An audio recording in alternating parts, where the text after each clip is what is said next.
The legacy of American writer Joan Didion, who passed away at 87. For over 5 decades, one of US most well-known writers and journalists, Joan Didion was known for doing just that, using her personal experience as a framework to make sense of the world. In the year of magical thinking 2005, her extraordinary memoir on coming to terms with grief after the death of her husband John Gregory Dunne in 2003, Joan Didion wrote, as a writer, even as a child, long before what I wrote began to be published, I developed a sense that meaning itself was resident in the rhythm of words and sentences and paragraphs, a technique for withholding whatever it was I thought or believed behind an increasingly impenetrable polish.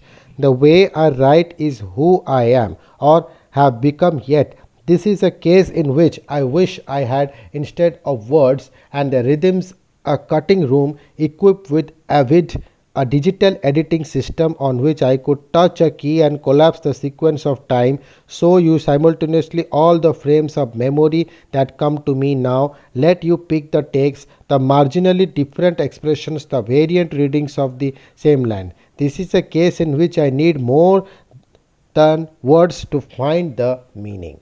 For over 5 decades until her death on December 23 at the age of 87 years, one of US most well-known writers and journalists, Joan Didion, was known for doing just that, using her personal experience as a framework to make sense of the world.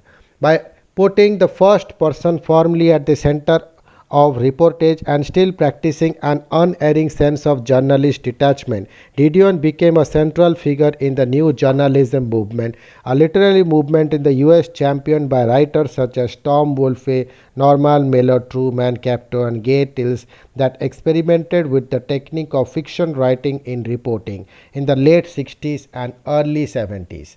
Didion expanded and changed the scope of the field, marrying a writer's flair for emotional range with an editor's precision in retaining only that which was value to public life. Writings. Born on December 5, 1934 in California's Sacramento, Didion's writing was largely influenced by the state and its distinctive culture, although New York, where she later lived and died, had an equal stake on her affections and writing lens. Her first book was a novel, Run River 1963, set in California, but it was with Slouching Towards Bethlehem 1968, a collection of essays in which she examined San Francisco hippie culture, records her impression of Los Angeles, where she would find fame in Hollywood, writing screenplays with her husband, and pays tributes to New York that Didion came into her own.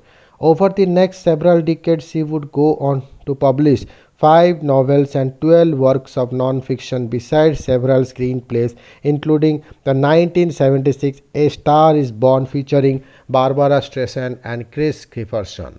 And and St. Didion, who counted American writer Ernest Hemingway among her influences, was deeply invested in the craft of her work, chiseling sentences to perfection, chipping away at a rough edge till they acquired her desired precision and distance.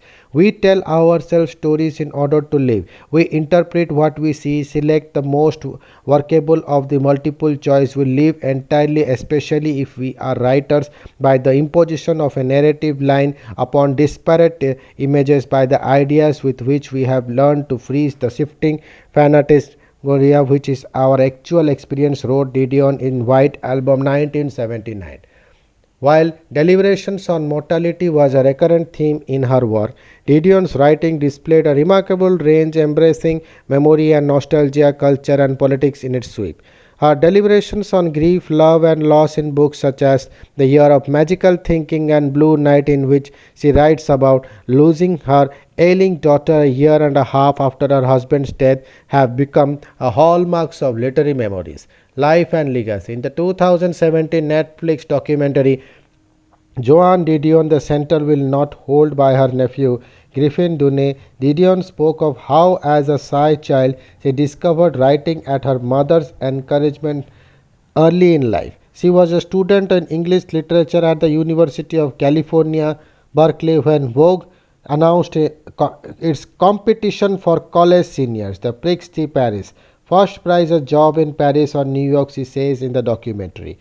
Didion went on to win the competition and landed a job at the fashion magazine's New York office. She was 20 then.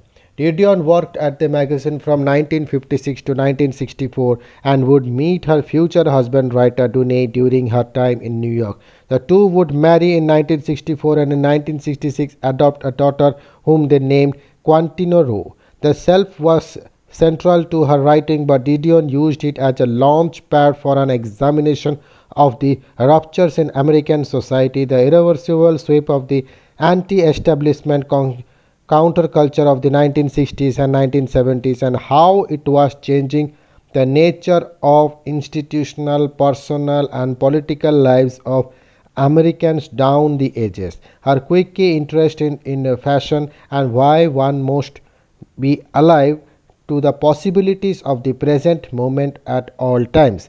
She was a chronicler of times, not just marking change but also its varying registers and impact. As she put in a commencement address she delivered at the University of California, Riverside in 1975, I am not telling you to make the world better because I don't think that progress is necessary part of the package, she said.